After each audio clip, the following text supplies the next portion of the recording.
Hello, I am back to Vietnam once again after 4 years living in Germany in total. And honestly, I am experiencing a lot of reverse culture shock. So in this video, I'm going to tell you guys that. Please sit down, have some tea, and let's start the video.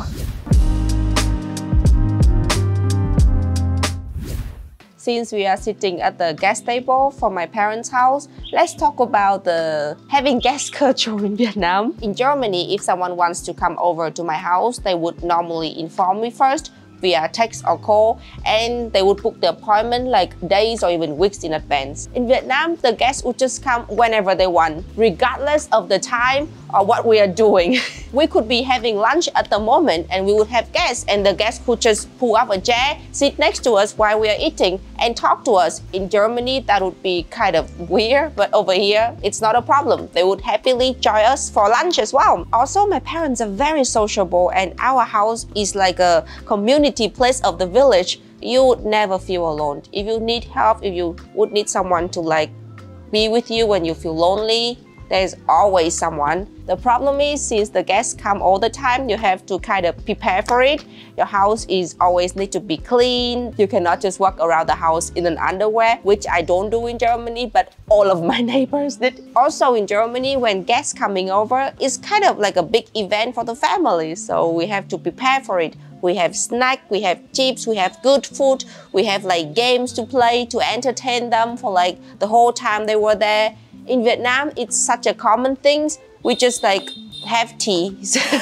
Sometimes we have some fruits for them. The amount of guests my parents have in a day is like more than the amount of guests I have in like 3 months in Germany. I'm not joking.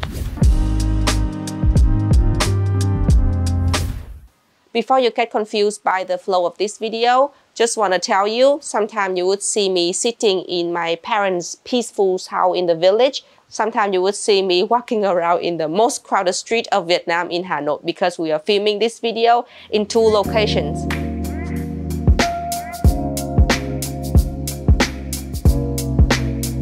I left Vietnam for just 4 years, and now when I'm back, everything is just so different. I couldn't recognize my country anymore. For example, now everybody is paying with a QR code. They don't even use money or card anymore. Every restaurant has a QR code, and then you scan it, and then that's it. And you can pay like 50 cents, 10 cents. In Germany, we are still paying mostly by cash. Like paying by card is already too advanced for many restaurants in Germany. This is another thing that I cannot get used to anymore. When you go to the restaurant, many times you just sit in the sidewalks, and we sit into those tiny little chairs like this. I literally sit on like a small tiny leg chair for babies. And this is the table, just like this. And that is how we eat. One problem of sitting in the sidewalks like this is that when people walk past you, sometimes they bump into you, they kick you, or they try to sell you something. I feel a bit exposed to everything. The good thing is that restaurants over here is extremely fast. Once you order, you get it in like 1 to 2 minutes. Everything done extremely efficient. I just ordered 30 seconds ago. Another thing is that when you want to order food in Germany, normally you have a menu that is open like this, like a book. They would give you the menu and then they would leave. Then they would give you like 10-15 minutes until you're ready. You close the menu and then you wait until they look at you. So you just stare like this. And then when they look around the restaurant and they see your eye, you would be like, hello. But in Vietnam, they give you the menu, they stand there until you order. If you tell them to leave, they would leave, but then they would not come back unless you start screaming. And I'm not used to screaming to get attention anymore. So I chose the first strategy. They came, give me the menu. I quickly scan it for the first 5 seconds. I choose something and we move on.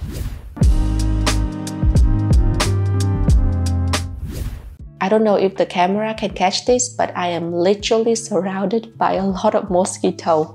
It's so bad I can hear them flying around, and they stung me like crazy. I completely forgot about mosquito when I was in Germany because of the different weather, right? So let's get inside the mosquito net and we can keep talking. Since the day I'm back, I noticed that I have started quite many fights with the people in the village or even my family member.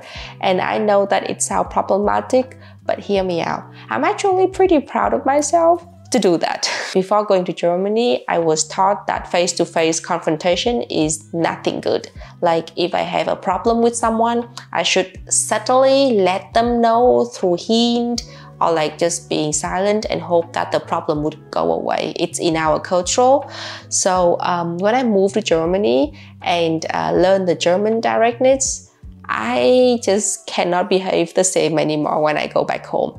And that confused a lot of people over here. And it's not like I pick fights for no reason. I just do it to stand up for myself. For example, a lot of people over here have commented on my appearance, like I'm too fat, I'm too dark, I'm like ugly, and if I'm pregnant or not. And I have never like say anything. But now I just couldn't deal with that anymore. I would tell them straight to their face that I don't feel comfortable with them like talking about my body that way. And many of them was not taking that very well, especially the elderly, because confrontation is not something common in Vietnam. And since I'm a younger person, I shouldn't even speak up to them like that. The problem is, I feel like I make better arguments in English than in my mother tongue, because I just only started like learning how to like do argument when I go to Germany, and I mostly use English there. So at the beginning, it was a bit of a struggle to like forming my thought in Vietnamese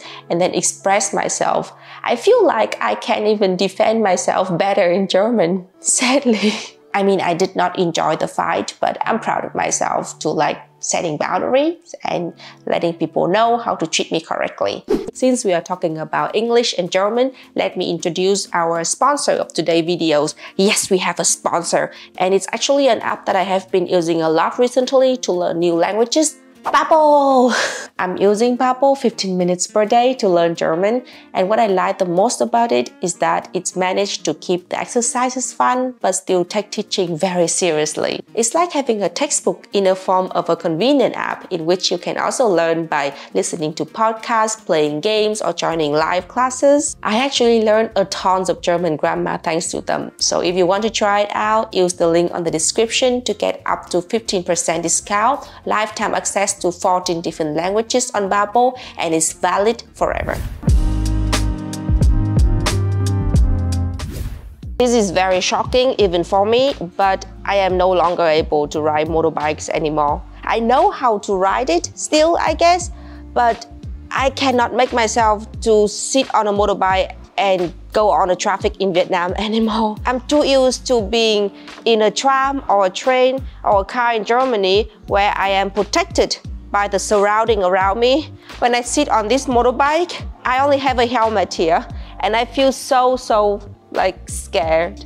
Also, I have a lot of motorbike accidents when I was in Vietnam. That definitely make it worse now. The thing is, public transport in Vietnam is not that convenient like in Germany, so you basically have to drive around with a motorbike everywhere if you don't have a car. Yesterday, my mom was really mad at me because she wanted to bring me to the next village in a motorbike, and I refused to do it. It's like 1 kilometer ride. And she was like, why are you being such a coward now? What did Germany do to you? I asked her if we can call a taxi, but no taxi driver would come and pick us up if we just drive for like 1 kilometer. So basically, if you live in Vietnam and you don't drive a motorbike, you have like no chance of survival. My solution for commuting at the moment is calling a taxi if it's longer than 2 kilometers and using my bike if it's less than 500 meters. It is not the best solution, but I'm getting by it.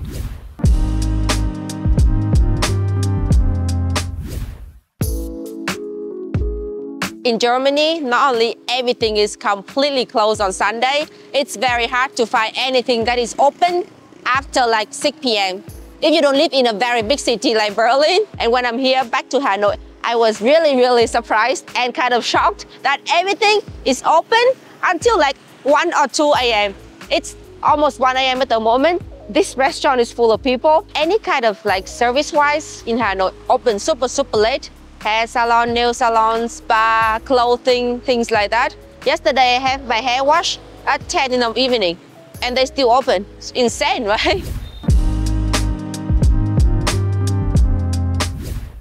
Do you know how Germany spoiled me? I completely forgot to be concerned about the safety of the food when I buy things in Vietnam, especially when it comes to vegetable. The biggest reason why my mom have a very big garden with lots of vegetable is not because she enjoys gardening. My mom told me that a lot of farmers over here put a lot of chemical and pesticides into their vegetable, and then they harvest it the next day because it could maximize their profit.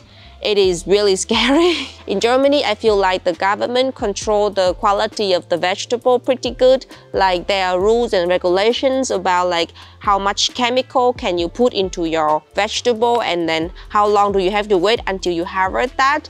In Vietnam, it's still pretty loose. That's why if you don't have your own garden, it could be pretty scary to eat outside. One thing that I have to remind myself every day since the day I'm back to Vietnam is that tap water is not drinkable in Vietnam. In Germany, tap water is completely safe to drink. So every time I brush my teeth, I would just drink the water straightforward after that. And in Vietnam, I had to remind myself, do not swallow the water, because the tap water here is treated with a lot of chloride, and also it's like there's bacteria and things you have to cook it if you want to drink it.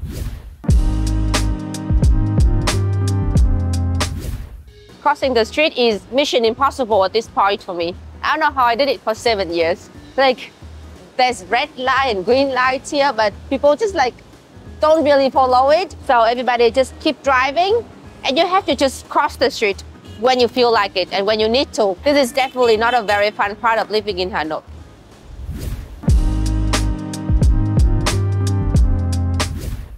If you think since this is a small village in Vietnam, it must be super quiet and peaceful, no.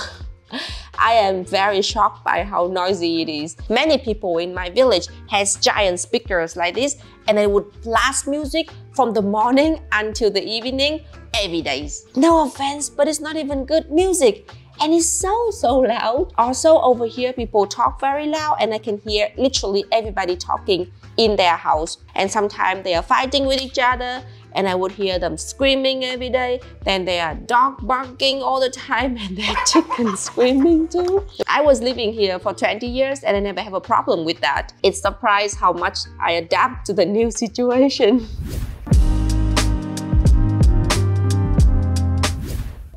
Listen, like a lot of Vietnamese, I'm not the biggest fan of hugging people when greeting them.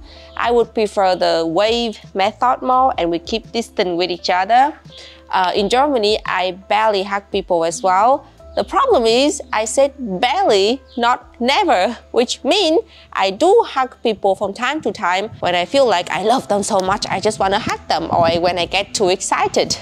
And in Vietnam, especially over here, we just don't do that. I definitely shocked some cousin and relative this time when they came to my house, and I was so excited to see them because I haven't seen them for a long time. So I jumped in and I hugged them, and they act as if I just kissed them in the mouth or something, which I understand. They were like, what are you doing? Why are you touching me? Why are you getting so close? And it gets so awkward. I feel like Germany made me way more relaxed with like having body contact with each other, like handshake, hugging and everything. Over here, I have to constantly remind myself, like, do not get close to them. Make sure to have 2 meter distance, and just smile and wave. Smile and wave. One thing I find pretty hard to adapt this time is meeting the people in the village and remember all of their pronouns. I thought that because I was away for so long and some of them I haven't seen for like 10 years, if I just call them auntie and uncle, they would just like let it slide. But no, if I call them the wrong pronouns, they get really upset. We have like so many pronouns for auntie, uncle, grandma and grandpa. We have younger auntie, older auntie. I don't know, there's so many different pronouns and you have to remember all of them. The thing is, I really don't care much about how they call me, so it's a bit hard to understand why they are so like offended about it. But I respect that, and I'm trying to relearn all of the pronouns as fast as possible.